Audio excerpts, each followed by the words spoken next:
Hey everybody, it's Master Gallengeist here, bringing you my review of the latest episode of What We Do in the Shadows, Brain Scramblies. And I really enjoyed this one. I wasn't exactly sure what they were going to do with, since it gave the information that the vampires are going to be going to a Super Bowl party. And I'm like, alright, let's see how this goes.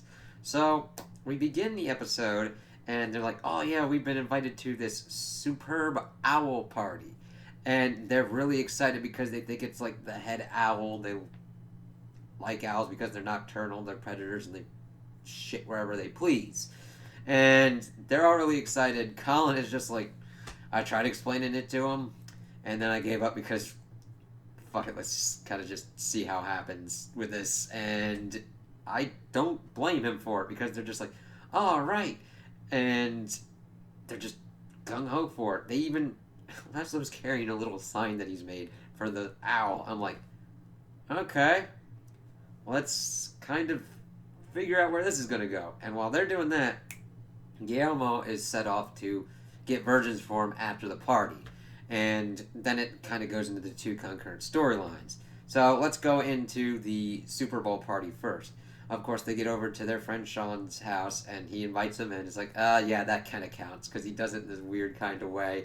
And they're like, yeah, let's just get in there. And they kind of like start acclimating themselves to everything.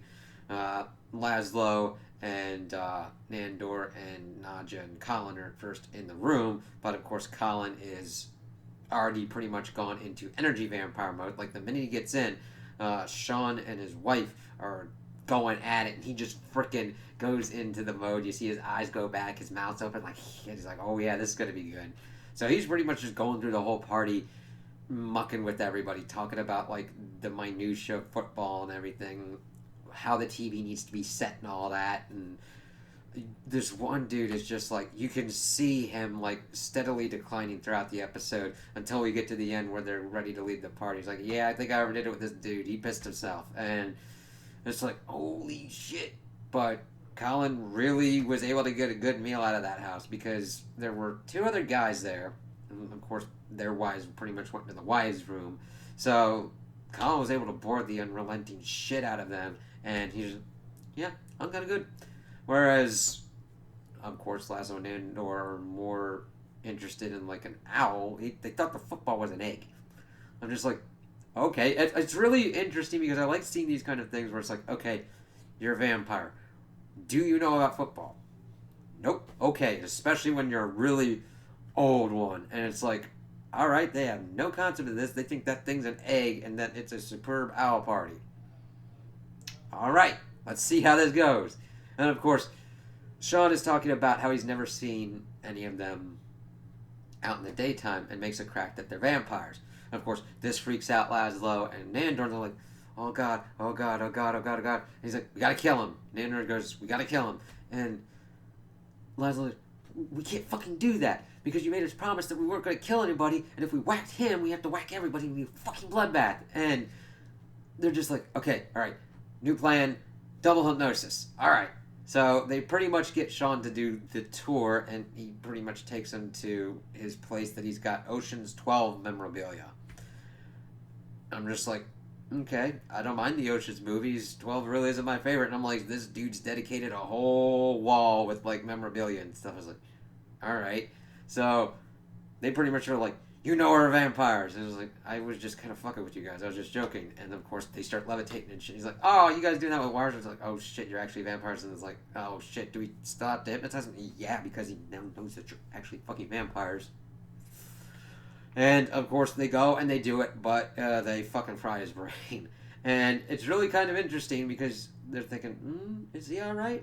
He's like, hey guys, get some fresh nachos. He had evidently put batteries on a tray and put him in the oven. And he thought he was watching, like, soccer in a picture frame. And they're like, oh, shit. And then Laszlo kind of gives us the lowdown of, like, levels of over-hypnosis where, yeah, that motherfucker's gone and the brain's scrambly. So it's like, Nandor's like, I gotta go get my head-dripping gloves, don't I? And he's like, yeah, there ain't no fixing that shit. And while this is going on, Nadja was talking with the wives and everything, and was pretty much just commenting on how their marriages have pretty much just gone to crap. Sean's wife's talking about how he used to do all these kind of things. Like when they had to put her dog down, he'd bring her flowers for a month, and then she's commenting how they turned into like lazy pieces of shit and everything. And it's like, yeah, their marriages don't seem to be that good. But then, of course, Sean's mother comes in and recognizes Nadja, and then we get our own little kind of joke with her going through that Sean's mother used to live there, and Nadja would play with her and like stick her to the fucking ceiling where she would cry for hours. And I'm like, God damn, because at first I'm like, oh yeah, she used to play with her and all that. And I'm like, oh shit. Then of course they pretty much attribute it to dementia and everything. She goes in, kind of gets a rundown on her, and be like, yeah. And I really like the juxtaposition of like how the vampires actually kind of care about people, because Nandor and Laszlo, of course, they're kind of selfish assholes. But the thing is, they were thinking of Sean and being like, the best thing to do is pretty much rip his fucking head off. Nadja actually comes in and starts talking with Sean's mother and is like, hey, how was your life? And she's talking about all this good stuff, shows her a wedding photo, and then Nadja goes fucking off her rocker because evidently Sean's mother had this jade necklace that belonged to Nadja's mother before she was eaten by a bear, and it evidently captured the dying screams of her. Yeah, I was like, ooh, shit. And she's like tearing through the house trying to find it. But of course, she then gets sucked in with the Sean bit, and it's like, hey, yeah, we kind of have to do this. And Laszlo doesn't want to kill him. He's like, all right, let's at least give him one night to remember. And then we see them going through all these things, flying with him. Sean's freaking the fuck out. Of course, turning into a bat, not just crawling up a wall. And he's like, hey, let's do a puppy party. And they send dogs after him. Now, granted, it doesn't look like the dogs are attacking him. Granted, he is freaking out because a fucking giant pack of like wild dogs have come out of fuck ton nowhere. And you're seeing shit that would probably melt the mind of another person, and you're already kind of like goopy in the brain as it is, so I kind of understand him going crazy. And they're like, oh, we did such a good thing. And they're pretty much getting ready to rip his head off, and Dandor's got his gloves on and everything. But then Sean sees his wife. He's like, wow, she's really pretty and everything. And he kind of reaffirms his love for her. And he's like, I'll give you this. And of course, what's in his pockets? All this kind of junk and the pendant. And Nadja's like, what the fuck are you thinking back? But fuck it, I'll just wait for him to die. It's like, yes, as a vampire, that is a valid option. You just wait for the motherfuckers to die. And I'm just like, yeah. So they decided to, everything worked out pretty cool. He's back to being, he's like a blank slate, doesn't remember we're vampires or anything. We all good. Nadja going like thumbs up and all that, and just like, alright, that was pretty funny. They did a good job. Nice, different kind of collection of jokes as they collect Colin Robinson to leave and all that. I didn't expect it to go as kind of scattered in different directions as it was, but I do like that it kind of all tied back together eventually. Even Colin Robinson just being there, doing his usual kind of feeding thing, and just being in the background. Granted, he didn't get much, but I don't feel that like he was left out. He got his bit. It wasn't overdone. It wasn't underdone, and he had his laughs. I really liked seeing the interplay of Laszlo and Nandor, because it's interesting to see their kind of perspectives, because Nadja, barring some really crazy shit going on, is usually the voice of reason, and then when she kind of gets drugged into this situation, how she kind of like changes their dynamics. So I kind of like seeing those different interplays. So with Guillermo, he decided to search for virgins and everything like that. It's always funny to see him like, virgins in my area, and of course he gets like porn lists. He's like, I should really kind of think about that. And going and looking through all these different kind of things, he tried joggers, and he's like, yeah, they're kind of sweaty and they're kind of hard to catch. And also him ruminating on being descendant from Van Helsing. He's like, I don't necessarily need to be a vampire killer. I mean, there's probably a great baker in my family line somewhere. That doesn't mean I'm a great baker, but I am a great baker. So he's kind of disproving his point there. And this section that he gets pretty much kind of starts confirming his suspicions. He's like, oh, okay, let's do a mosquito collecting club. Yeah, they're probably not getting any. And I'm like, that niche, a specific thing, like collecting mosquitoes, he's got a good idea there. So he goes there, and he gets kind of interrogated by this one dude, brings up vampires, and it's a secret vampire hunting society. And they kind of give him the orientation and all that. He's like, yeah, you're the first person we did this like reveal thing to. And it was actually pretty cool to kind of see them trying to figure out what to do. Now this group seems just as dysfunctional as the vampires, so if they ever got into a fight, I would give the edge to the vampires because they're older and they've got like their magics on their side, but they've been known to act stupid as well, so it would actually be kind of a toss-up because they would probably toy with the vampire hunters and they'd probably get a lucky kind of hit in on something that would just kind of derail everything going on. So I'm like, alright. And they're just pretty much introducing him to everything, and we see Guillermo kind of like figuring out, he's like, hey listen, this really isn't a coincidence. It's like the universe telling me to be a vampire hunter and all that.